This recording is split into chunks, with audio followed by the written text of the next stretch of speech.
नमस्कार दोस्तों, मैं डॉक्टर सुरेंद्र वर्मा आपका अपने चैनल पर स्वागत करता हूं। दोस्तों, सांस चढ़ना या सांस फूलना सुनने में तो एक सामान्य सी बात लगती है, लेकिन ये सामान्य होती नहीं है। क्योंकि सांस चढ़ना एक प्रकार का सिम्टम है, निशानी है, और इसका कारण कोई और ही होता है। और वो कारण अगर मेजर हुआ तो आगे जाके आपको परेशानी में डाल सकता है। तो कौन कौन से मेजर कॉजेज हो सकते हैं जिसके कारण सांस फूलता है, इसको जानने के लिए चलिए शुरू करते हैं आज का वीडियो।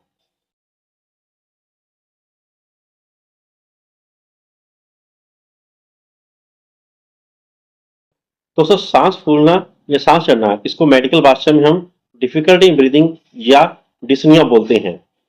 इसका एक ही मेन कारण हो सकता है कि जब हमें कभी सांस लेने में परेशानी आती है, मतलब हमें ऑक्सीजन की कमी महसूस हो रही है, तभी हम लंबा लंबा सांस खींचते हैं ताकि हमारे अंदर गैस्पिंग होती है, गैस्पिंग कर लंबा सांस लेते हैं ताकि ऑक्सीजन की कमी ना रहे। और ये गैस्पिंग क्यों होती है, इसके दो मेजर कारण हो सकते हैं। या तो कोई हार्ट का कारण है या तो कोई लंग्स का है। ये दो मेजर कारण हैं जिनके कारण हमारा सांस फूलता है। इसके अलावा कुछ अन्य फैक्टर भी होते हैं, जैसे कि आपको बैठे बैठे सांस चढ़ रहा है, आपको कुछ चलने पे सांस चढ़ रहा है, या आप दौड़ के आए हैं उसके बाद आपको सांस चढ़ता है, या आपको लेटे हुए सांस चढ़ता है।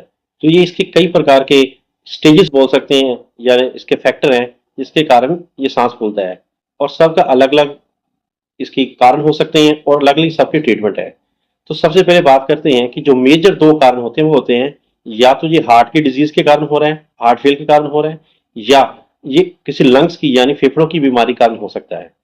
अगर बात करें लंग्स की या फेफड़ों की, तो ये कई प्रकार से हो सकता है। जैसे कि ब्रोंकाइटिस, आमतौर पर सर्दियों के दिनों में ज्यादा परेशानी आती है।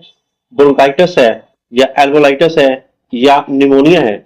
इस प्रकार के कई और कारण होते हैं जिसके कारण हमारे सांस की नली के अंदर सूजन आ जाती है, और सूजन आने के कारण वहां पर म्यूकस यानी रेशा सा इकट्ठा हो जाता है, जिसके कारण हमारे अंदर ऑक्सीजन जाने में परेशानी होती है, और मरीज मुंह खोल के लंबा लंबा सांस लेता है ताकि ऑक्सीजन कमी को दूर कर सके। दूसरा ये कारण है हार्ट की डिजीज के कारण। और हार्ट फेल होने के कारण हमें जो हमारा हार्ट है वो प्रॉपर से ब्लड को पंप नहीं कर सकता है, जिसके कारण हमारे शरीर को ऑक्सीजन नहीं पहुंचती है, और ऑक्सीजन ना पहुंचने के कारण हमें सांस लेने में परेशानी आती है। अब ये सवाल आता है कि किसी मरीज को क्या मालूम कि उसको किस प्रकार से सांस चल रहा है। तो इसके दो ही एक छोटा सा टेस्ट हम करके देख सकते हैं, घर पे करके देख सकते हैं। आप मान लीजिए चल के आए हैं, आपको सांस चढ़ रहा है, आप बैठ जाइए। बैठने के बाद एक छोटी सी टैबलेट आती है सॉर्बिट्रेट 5 mg, वो उसको दे दीजिए। उसको बोलो कि जीभ पे नीचे रख लें।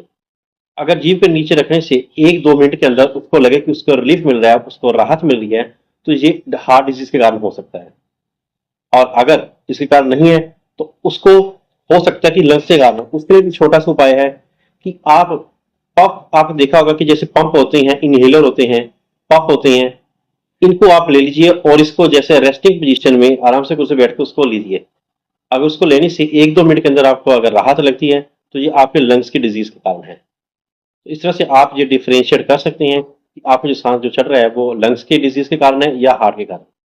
अब कई बार ऐसे होता है कि किसी को ना तो लंग्स की डिजीज है और ना ही किसी को हार्ट की डिजीज है, लेकिन इसको फिर भी सांस चढ़ रहा है। तो उससे क्या कारण हो सकते हैं, उसके अन्य और भी फैक्टर हो सकते हैं। जैसे मान लीजिए किसी के अंदर हीमोग्लोबिन, खून की कमी है। अगर खून की कमी होगी तभी आदमी को सांस चढ़ेगा, चलने पर खासतौर पर या सीढ़ी पर चढ़ने के कारण।